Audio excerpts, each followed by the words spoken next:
आम भाषा में आसानी से लोग कहते हैं कि सत्य का मार्ग बहुत कठिन है। ये सत्य है, सभी जानते हैं, लेकिन चलना वही लोग जानते हैं जो वास्तविक रूप से सत्य को जानते हैं।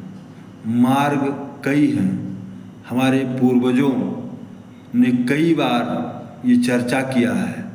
हमसे बड़े बुजुर्ग लोगों ने ये कई बार कहा है और सबको मालूम है कि 6 महीने के रास्ते नहीं चलना चाहिए, बल्कि साल भर के रास्ते से गुजरना आपके लिए अच्छा होगा। लेकिन आज का दौर शॉर्टकट और शॉर्टकट, छोटे छोटे 6 महीना के बजाय 3 महीना 2 महीना के रास्ते खोज रहे हैं, जो जीवन में आने वाले समय में घोर कठिनाई का सामना लोगों को करना पड़ रहा है। इसलिए रुकिए, सोचिए और समझिए, फिर आगे बढ़िए। हमारे बुजुर्गों ने जो भी कहा है उस मार्ग पे आज नहीं कल, कल नहीं परसों आपको लौटना होगा, अगर सही सलामत अपने मंजिल तक पहुंचना होगा। एक छोटे से कहानी के माध्यम से आपको बताना चाहूँगा कि एक बुजुर्ग व्यक्ति, बूढ़ा आदमी, रोग से ग्रस्त, चारपाई पे पड़ा हुआ, उसका एक युवा बेटा जो दिन में मजदूरी करता है और जो मजदूरी से मिलता है उसी से भरण पोषण उसके पिता का और बेटे का होता है। पिता और बेटा ही उस घर में हैं।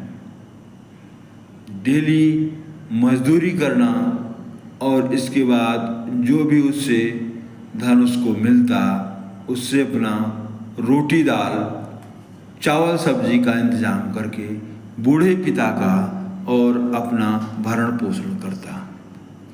एक दिन ऐसा आया जब वह दिहाड़ी के लिए निकला, मजदूरी के लिए निकला, उसको मजदूरी नहीं मिला। वो निराश होकर दिन भर भटकता रहा और शाम के समय जब घर की तरफ वापस लौटा तो बिल्कुल निराश था। सोच रहा था आज वृद्ध पिता के लिए कहाँ से आटा, चावल, दाल या सब्जी खरीदूंगा और शाम को उनके रोटी का इंतज़ाम करूंगा। यही उहापोह में वो आगे बढ़ते जा रहा था, पैदल गुजर रहा था। उसी समय उसके सामने से एक बैलगाड़ी निकला। बैलगाड़ी जा रहा था और उसमें सेठ, धन्ना सेठ लोग बैठे थे। वो व्यापार करके अपना वापस हो रहे थे। खजाने की कुछ पोटली थी उनकी, जो वह गिर गया। उनको ख्याल नहीं और वो सरपट आगे निकले चले जा रहे थे। लेकिन उस बालक को ये पता था कि यही सेठ जी हैं जो अपनी बैलगाड़ियों से सुबह सामान लेके गए थे और उसका बिक्री करके शाम को वापस जा रहे हैं। संजोग से उनकी पैसे की पोटली नीचे गिर गई और उस बालक के हाथ लग गया। क्या आपने विचार किया उस बालक ने कितने उत्साह के साथ उस पोटली को उठाया और खुशी मन से घर को वापस आया कि अब तो हम खुद माला माल हो गए, अब नौकरी करने की भी ज़रूरत नहीं है। इतना सारा धन मिल गया कि हम और हमारे पिताजी खाएंगे कुछ दिन आराम से। खुश होके वो उस पोटली को घर लेके आया और उसके पिताजी उसका रास्ता देख रहे थे। जब वो पहुंचा और बताया कि आज मुझे मजदूरी के लिए किसी ने नहीं रखा, मैं निराश होके वापस आ रहा था तो रास्ते में हमको ऐसा धन मिला और मैं अब इस धन से साग सब्जी, आटा चावल लेके आऊँगा, बनाएंगे और खाएंगे चैन से, और कुछ दिन के लिए इंतज़ाम हो गया है।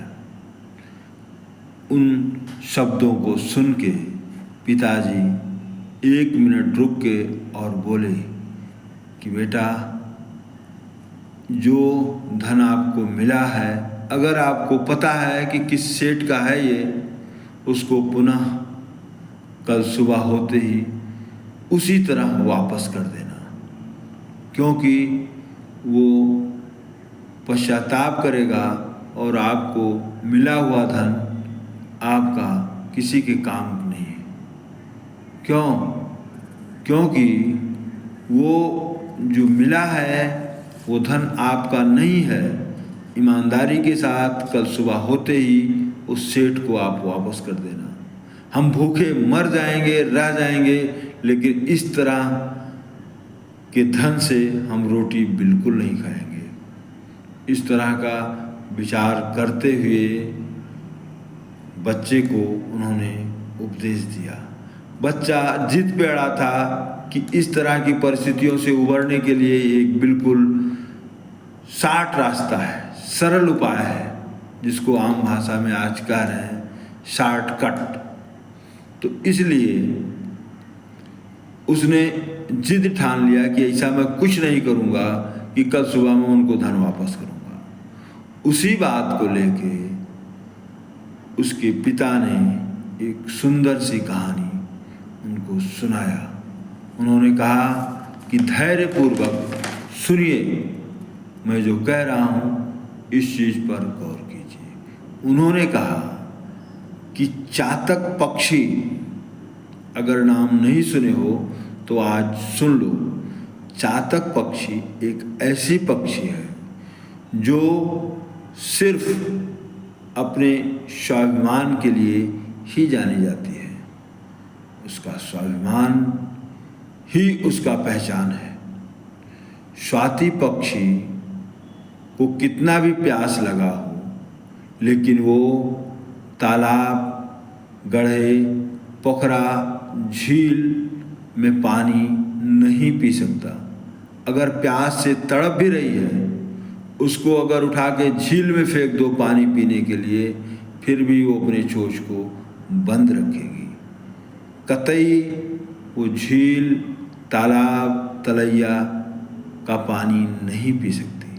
वो सिर्फ स्वाति नखत का इंतज़ार करेगी और स्वाति नखत के प्रथम बूंद अपने चोंच को ऊपर करके स्वाति नखत में ही पानी को पिएगी। इस स्वाभिमान के लिए ही जानी जाती है। वो प्यास से मर जाए, लेकिन वो ताल, तलैया, पोखरा, नदी का पानी नहीं पी सकती। इस तरह इस चीज़ को ध्यान दो कि वो अगर याचना करती है तो सिर्फ इंद्रदेव से कि बारिश कराइए स्वाति नखत में, और मैं तभी जल ग्रहण करूँगी। तो अगर चातक पक्षी इस तरह का धैर्य रख सकता है कि स्वाति नखत में ही पानी पिएंगे, तो हम क्या उस पक्षी से भी गिरे हुए स्तर से हैं। हम कतई नहीं भोजन करेंगे और सुबह होते ही उस सेठ का धन वापस कर देना। ये बात, ये कहानी, ये किस्सा जो उन्होंने बच्चे को बताया, बच्चे ने बिल्कुल गौर से इस चीज़ को सुना। अगले दिन सुबह सेठ जी को उन्होंने उस पोटली को धन के वापस कर दिया। सेठ खुश हो गए, उससे भी कहीं ज़्यादा उनको खजाना दिया और उनका जीवन पुनः सुचारू रूप से चलने लगा और उन्होंने अपने व्यापार में उनको काम भी दे दिया। इसलिए धैर्य रखिए और ईमानदारी से अपने जीवन का यापन करने के लिए मार्ग प्रशस्त कीजिए, मार्ग को चुनिए।